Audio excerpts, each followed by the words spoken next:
சிவாய குருவாழ்க குருவே துணை. ஆன்மீக அன்பருக்கு வணக்கம். இன்னைக்கு நாம இந்த வீடியோ பதிவில் பார்க்க போற தகவல் என்னன்னு சொல்லி கேட்டீங்கன்னா, பிரிந்து சென்ற கணவன் அல்லது மனைவியை அவங்களா மனம் திருந்தி தேடி வர வைக்கக்கூடிய ஒரு சக்தி வாய்ந்த தூவல் பிரயோக முறையை பற்றி தான் நான் இந்த வீடியோ பதிவில் முழு விளக்கத்தோட சொல்ல போகிறேன். நீங்கள் இந்த வீடியோ பார்க்குறதுக்கு முன்னாடி நம்மளோட யூடியூப் சேனல் ஸ்ரீ வேத Sivasakthi Sai YouTube channel subscribe பண்ணாதவங்க பண்ணிக்கோங்க. அப்படியே பக்கத்தில் இருக்கக்கூடிய பெல் ஐகான் பட்டனையுமே கிளிக் பண்ணிக்கோங்க. சரி, வாங்க இந்த வீடியோ பதிவுக்குள்ளே போகலாம். அதாவது இன்றைய சூழ்நிலைக்கு நிறைய நபர்கள் ஃபோன் பண்ணி கேட்குறதுன்னா, சாமி இந்த மாதிரி வந்து என்னுடைய கணவன் வந்து என்னை விட்டுட்டு போயிட்டாரு, இல்லை மனைவி விட்டுட்டு போயிட்டாங்க, இல்லை வேறு யாராவது விஷயத்தில் மாட்டிகிட்டு இருக்காங்க, இல்லை வேறு யாரோ சொல்லி கொடுத்து பிரித்து வச்சுருக்காங்க, அதனால் வந்து பிரிஞ்சு போயிட்டாங்க அப்படிங்கிற மாதிரியான விஷயத்துக்கெல்லாம் நிறைய பேர் ஃபோன் பண்ணி கேட்குறீங்க. நாங்களும் நிறையா பக்கம் போய் என்னென்னமோ செஞ்சு பார்த்தோம் சாமி. அவங்களும் மை கொடுத்தாங்க, எந்திரம் கொடுத்தாங்க, என்னென்னமோ மந்திரமெல்லாம் சொல்லி கொடுத்தாங்க. நாங்களும் எல்லாமே செஞ்சு பார்த்தோம். ஆனால் எந்த ஒரு பலனுமே இல்லை சாமி. ஒரு சிறிதளவும் கூட எந்த ஒரு மாற்றமுமே இல்லை சாமி. இதுக்கு தான் நல்ல ஒரு சக்தி வாய்ந்த முறைகள் இருந்தால் சொல்லித்தாங்கன்னு சொல்லி நிறைய பேர் கேட்குறனால இந்த பதிவு வந்து முழு விளக்கத்தோட சொல்கிறேன். இப்போ நான் சொல்லக்கூடிய முறை வந்து பார்த்தீங்கன்னா, விஷயத்துக்கு கணவன் மனைவி விஷயத்துக்கு பல விதமான பிரிவு முறைகள் இருக்குது.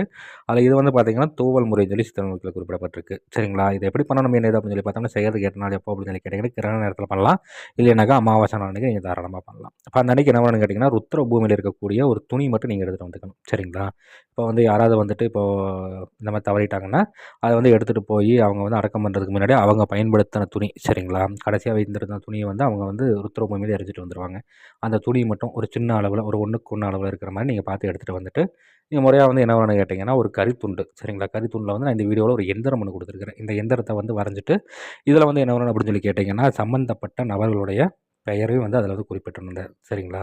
இன்னார் மகள், இன்னார் மகள், இன்னாருக்கு வந்து விஷயமாகணும், இல்லை தேடி வரணும் அப்படிங்கிற மாதிரி என்ன காரியங்கள் நடக்கணுமோ அந்த காரியத்தை வந்து நீங்கள் எழுதி இந்த எந்திரத்தை எழுதிட்டு, அதுக்குள்ளே வந்து என்ன வேணும்னு கேட்டிங்கன்னா, சாம்பல் வந்து உள்ளுக்குள்ளே வச்சு நல்லா மூட்டை மாதிரி கட்டி வச்சுக்கிட்டு, ஒரு சுத்தமான இடத்துல பீடம் அமைக்கணும். இந்த பூஜை முழுக்க முழுக்க வீட்டுக்கு வெளியே தான் நீங்கள் பண்ணுற மாதிரி இருக்கும். அப்போ அந்த மாதிரி அதுவுமே வந்து இந்த அரசமரம், வேப்பமரம் சேர்ந்த மாதிரி வளர்ந்துருக்கும். அந்த மாதிரியான இடங்களில் பீடம் அமைச்சு பண்ணலாம். இல்லைன்னா ஆற்றங்கரை ஓரமாகவோ, ஏரிக்கரை ஓரமாகவோ பீடம் அமைச்சு பண்ணலாம். சரிங்களா? இந்த மாதிரியான இடங்களில் வந்து என்ன பண்ண கேட்டிங்கன்னா, தலை வாழையில விரித்து அதற்கு மேலே வந்துட்டு இந்த மூட்டையை வச்சுட்டு, ஒரே அதற்குண்டான தூப தீபங்கள் படையலெல்லாம் கொடுத்துட்டு, இதில் வந்து பச்சரிசி மாவுனால் காராம்பூஷம் நெய் விட்டு தீபம் ஏற்றிக்கிட்டு, ஒரே அதற்குண்டான படையெல்லாம் கொடுத்துட்டு, இது உடனே மந்திரம் நான் இந்த வீடியோவில் கொடுத்துருக்கேன். இந்த மந்திரத்தை வந்து உச்சாடனை கொடுக்கணும். சரிங்களா? இப்போ நீங்கள் வந்து கிரகண நேரத்தில் பண்ணுற மாதிரி இருந்தால், கிரகண நேரம் முடிகிற வரைக்கும் நீங்கள் இந்த மந்திர உச்சாடனை கொடுக்கணும். இப்போ இதே அமாவாசை அன்றைக்கி நீங்கள் ஆரம்பிக்கிற மாதிரி இருந்தால், பௌர்ணமி வரைக்கும் நீங்கள் இந்த பூஜை செய்கிற மாதிரி இருக்கும்.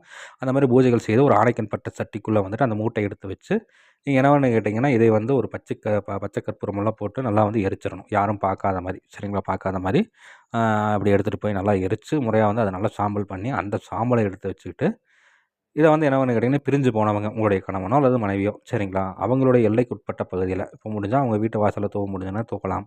இல்லை அவங்க போகிற வர பாதையில் நீங்கள் தூவுறனாலும் தூவலாம். சரிங்களா? இப்போ அந்த மாதிரியான இடங்களில் தூவும் பொழுது அவங்க அந்த வழியாக போகும்போது இதை வந்து மிதிப்பாங்க. சரிங்களா? அப்போ என்னென்னு கேட்டிங்கன்னா, இதை வந்து எல்லாருமே அந்த இப்போ நீங்கள் வந்து ஒரு ஊருக்கு வெளியே ஏதாவது முச்சந்தி இந்த மாதிரியான இடங்களில் தூவுனாலும் மற்றவங்களும் மிதிப்பாங்க. ஆனால் அவங்களுக்கு எந்த ஒரு தொந்தரவும் கொடுக்காது.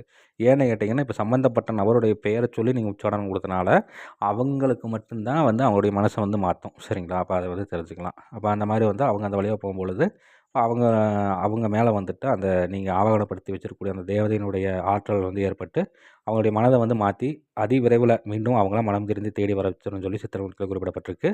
இதை முறையாக தக்க குருமார்கிட்ட ஆலோசனை பண்ணிவிட்டு செய்து பலனடைஞ்சு பாருங்கள். நன்றி. மீண்டும் வேறு ஒரு நல்ல தகவல் கொண்ட வீடியோவில் உங்களை சந்திக்கிறேன். அதுக்கு முன்னாடி நம்மளோட யூடியூப் சேனல் ஸ்ரீ வேத சிவசக்தி சாயி யூடியூப் சேனலை சப்ஸ்கிரைப் பண்ணாதவங்க பண்ணிக்கோங்க. அப்படியே பக்கத்தில் இருக்கக்கூடிய பெல் ஐகான் பட்டனையுமே கிளிக் பண்ணிக்கோங்க. சரி, நன்றி, வணக்கம், வாழ்க வளமுடன். ஓம் நம சிவாய. குருவாழ்க குருவே துணை.